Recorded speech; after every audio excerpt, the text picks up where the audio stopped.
16 years ago, before the start of the story, a conflict between the demons and Arthur occurred, at least according to public knowledge. In the world of Seven Deadly Sins, the person in power is usually the one who controls the narrative. Like we've seen at the start of the first story, the original Seven Deadly Sins were painted as villains and murderers. This could be what's going on. Time and time again, the truth has countered what people in control want it to be. At the end of one of the final arcs of Seven Deadly Sins, when Meliodas defeated the Demon King, with his dying words, he warned Meliodas of what's to come once the dark and the light are extinguished. And that threat is here in the form of Arthur, who has lost control to chaos. 16 years before the start of the story, a conflict occurred in Camelot between Camelot and the demons that ended in Camelot. I just said Camelot so many times in the last 3 seconds. That led to Camelot being completely destroyed in an attack from the demons' leader, who could have only really been Meliodas or Zeldris. But this again is public information and not truly what happened. But like Sin said, and as we see in chapter 5, Camelot very much exists, but is completely distorted and warped by chaos. Only powerful holy knights are able to meet in this domain. So the demons being the ones to destroy Camelot is clearly a false story portrayed by the holy knights and Arthur. 16 years ago, the conflict went down in Camelot with the demons. 16 years ago, Percival was also born, and Varkis betrayed Arthur and Ironside, fleeing with Percival. Now, we don't know exactly what it was that he did that acted as betrayal, but we do have some hints. Varkis has a pin that he wears that is the Ouroboros dragon symbol of wrath that Meliodas has tattooed on his arm. His magic sword's trigger word to expand is Ouroboros. And Varkis was also seen in cahoots with Merlin and the demons, Merlin being a longtime ally of both Meliodas and Arthur and being on good terms with them last time we had seen them. Merlin also created the magic crystals that Sin has possession of, Sin being a person or fox who works for the enemy of Camelot. But who is that? Sin was sent specifically to grab Percival and bring him back to whoever gave him the mission, and are the same people that the Holy Knights declare their enemies. Sin also has ungodly amounts of information about Camelot's status and the Coffin of Eternal Darkness. Sin is clearly not just a normal fox. He is a fox named Sin. Bon is the fox Sin.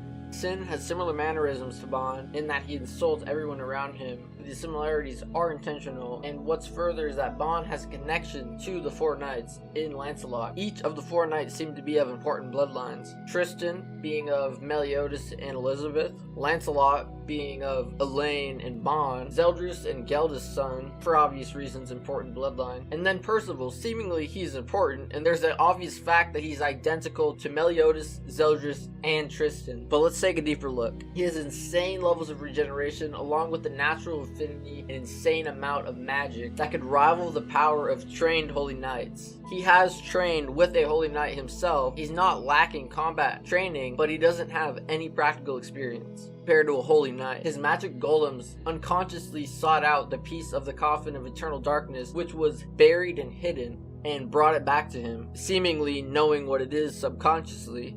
And the forms in which Percival manifests his magic power is similar to what Meliodas' true power looks like. Big ol' hands and a bunch of little orbs. Meliodas is also shown to clone himself, and that's essentially what the golems are, just a bunch of little Percivals. Now that I have all that laid out on the table, what the fuck is happening? What happened 16 years ago? Well, I'm going to try to be answering that in this video, but let me give you my hypothesis. I'll seek to prove that it's Arthur, through the power of chaos, not only corrupted his entire kingdom, but also transformed Meliodas into Percival and Bon into Sin. If he could transform normal people into these crazy fucking monsters, it could turn a dude into a fox and another dude into a green-haired version of himself. Now let's bring up some issues. If Percival was Meliodas, then Varkis and Ironside wouldn't be his actual blood. And with this, I agree. They are not his actual father and grandfather. If that were the case, they would be demons. But not only any demons, if they were truly his father and grandfather, then they would be the Demon King and Chandler. Both of them are very dead, so logistically, I could not work that into this theory.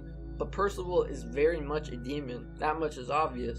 And some direct connection to the Demon King's bloodline. So while I let that simmer, I want to talk to you about Arthur. 16 years ago, he got into a conflict that led to Merlin, Varkis, and seemingly Meliodas on the enemy side. But what could have happened? Arthur, who has always been shown to be good-hearted and generally a nice person, was led down the path of supremacy and persecution of other races, even going as far to turn humans who aid other races into mindless monsters corrupted by chaos. And this is exactly what happened. Like was warned many times in the first manga, chaos was something that would be a great threat, and if Arthur lost control to it and became corrupted, the whole world would plunge into hell. And surely enough, that's what's happening, with holy knights committing mass acts of sacrifice on townsfolk and driving all other races into hiding. My theory is that Arthur became unhinged over time, and he was eventually confronted by his friends who were coming out of a place of concern, but he is unhinged and took this as an act of betrayal and goes to war with Meliodas along with everybody on his side. And the demons in reality is Leonis, not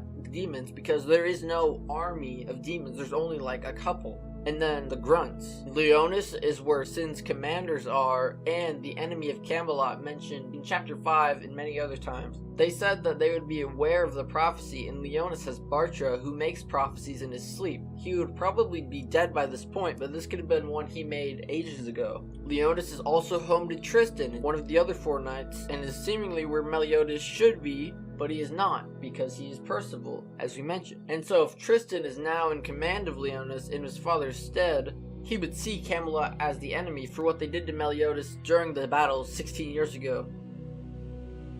Arthur used a crazy attack that corrupted his entire kingdom and turned Meliodas into Percival, possibly to weaken him. He could have turned him from a demon to a human. And when he is transformed, Varghese, a follower of Meliodas, as shown with his pin and his sword's chant, is entrusted by Merlin to keep the weakened Meliodas safe. So he took him to a super secluded mountain in the top of the clouds called God's Finger to keep him away from any contact with the outside world because he has a target on his back. That clearly was not effective because Ironside found them, but he did not kill Percival, and this was most likely intentional. Merlin relays the information that Meliodas is alive but trapped in a new form and lacks his memories to Tristan, who now hunts throughout Britannia for his father and finally finds him on the first day that Percival comes down from the mountain. He comes into contact with Sin, who was ordered by Tristan and Merlin to bring Meliodas to Leonis, and Sin is given one of Merlin's magic items to retrieve him.